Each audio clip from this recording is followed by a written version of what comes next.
ಸಂದೇಶವು ಪಿತಾಮಹಾರಾದ ಭೀಷ್ಮರ ಉದ್ದೇಶವು ನನ್ನ ಆದೇಶವು ಒಂದೇ ಆಗಿದೆ. ಪಾಂಡವರು ನಿನಗೆ ಸಹೋದರರೇ, ಅವರಿಗೆ ನ್ಯಾಯವಾಗಿ ಸಲ್ಲಬೇಕಾದ ಅರ್ಧ ರಾಜ್ಯವನ್ನು ಕೊಟ್ಟು ಸುಖವಾಗಿ ಬಾಳು. ಇದೇ ನನ್ನ ಅಭಿಮತ. ಯೋಗೇಶ್ವರ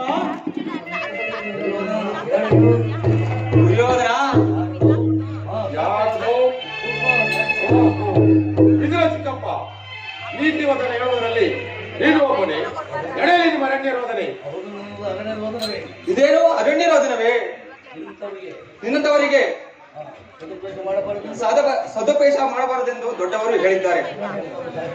ಸುಖ ಸಂಪತ್ತು ಶಾಶ್ವತವಲ್ಲ.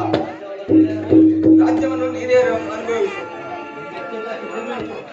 ನಿನಗೆ ಕಿಂಚಿತ್ತ ಭೂಮಿ ಅಷ್ಟ ಇದೇ ನನ್ನ ಅಭಿಮತ.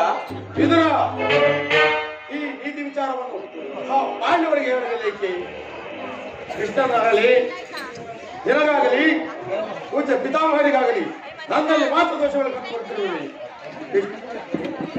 ಪಾಂಡಪುತ್ರ ಕುಂತಿಪುತ್ರಿಯಾದ ನೀನು, ಕುಂತಿಪುತ್ರ ಪಕ್ಷಿಯಾದ ನೀನು ನಿನ್ನ ಸ್ವಭಾವಕ್ಕೆ ತಕ್ಕಂತೆ ಮಾತನಾಡುತ್ತಿರುವೆ. ಕೃಷ್ಣ ಕ್ಷತ್ರಿಯ ರಕ್ತ ಸ್ವಾಭಿಮಾನ್ಯತೆ ಬಳಕೊಂಡಿರುವ ಕೃಷ್ಣ ಬಳಕು ನೀನಲ್ಲ. ನನ್ನನ್ನು ಯುದ್ಧ ಮಾಡು, ಇಲ್ಲದಾದ್ರೆ ನನ್ನನ್ನು ಯುದ್ಧ ಮಾಡಿ ಗೆಲ್ಲಲಿ. ಯುದ್ಧ ಮಾಡಲು ಕೈಲಾಗದಿತ್ತು.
ಕೃಷ್ಣ ದುರಾಂಕಾರದ ದುರಾಭಿಮಾನದ ದುರಾಶಯದ ದುಸ್ಸಾಹಸ ನಿಧಾನವಾಗಿ ಆಲೋಚಿಸುತ್ತಿರುವುದರ ಕೃಷ್ಣ ನಮ್ಮದು ದುರಾಗ್ರಹದ ದುಸ್ಸಾಹಸದ ದುರಾಶಯದ ದುರಾಭಿಮಾನವೇ.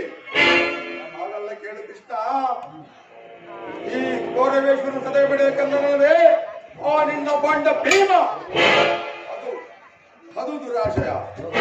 ಲೋಕೈಕ ವೀರನಾದ ನನ್ನ ಮಿತ್ರ ಕರ್ಣನು ಬಂದಿರಬೇಕಂದ್ರೆ ಆ ನಿನ್ನ ನಪಂಸಕ ಭಾರತ ಅದು ದುರಾಶಯ. ಇನ್ನಂತ ಕಪಟಿ ದೇಹವನ್ನು ಮಾಡಿದ್ರಲ್ಲ ಕೃಷ್ಣ, ಆ ಪಾಂಡವರು ಅದು ದುರಾಶಯ. ನೀವ್ಯಾರು ಏನೇ ಹೇಳಿದ್ರು ಈ ಗೌರವೇಶ್ವರನ ಚಲನ ನಿರ್ಧಾರ ಚಲಿಸಲಾಗದು. ಸುಮ್ಮನೆ ಕೃಷ್ಣ ಇರುವುದು ಒಳ್ಳೆಯದು. ದುರ್ಯೋಧನ, ನಮ್ಮ ಧರ್ಮರಾಯನ ಧರ್ಮವನ್ನು ಈ ಮೂರು ಲೋಕವೇ ಹೊರುವುದು. ನಮ್ಮ ರುದ್ರಾಂ ಸಂಸರಾದ ಭೀಮಸೇನನ ಪರಾಕ್ರಮವನ್ನು ಈ ಮೂರು ಲೋಕವೇ ಹೊರುವುದು. ನನ್ನ ಅನುಭವ ನಿನಗೂ ತಿಳಿಯುವುದು ದುರ್ಯೋಧನ. ಇನ್ನು ಪರಶುರಾಮನೊಡನೆ ಹೋರಾಡಿ ಪಾಶುಪತ್ರಾಸ್ತ್ರವನ್ನು ಪಡೆದ ಪರಮ ವೀರ ಭಾರತ, ಅವನ ಪರಾಕ್ರಮದ ಮುಂದೆ ನಿನ್ನ ಪರಾಕ್ರಮವೂ ನಡೆಯುತ್ತಿಲ್ಲ ದುರ್ಯೋಧನ. ಇನ್ನು ಮಾದ್ರಿ ಕುಮಾರರಾದ ನಟೋತ್ಸವದೇವರು ಬಹಳ ಮೇಧಾವಿಗಳು. ನಿಧಾನವಾಗಿ ಆಲೋಚಿಸುತ್ತಿರುವುದನ್ನ ಒಳ್ಳೆಯವರ ಪರಾಕ್ರಮ ಹೇಳಿದ ಕೃಷ್ಣ, ಕೈಲಾಗದ ಹೇಳಿ ಧರ್ಮರಾಯ ಆ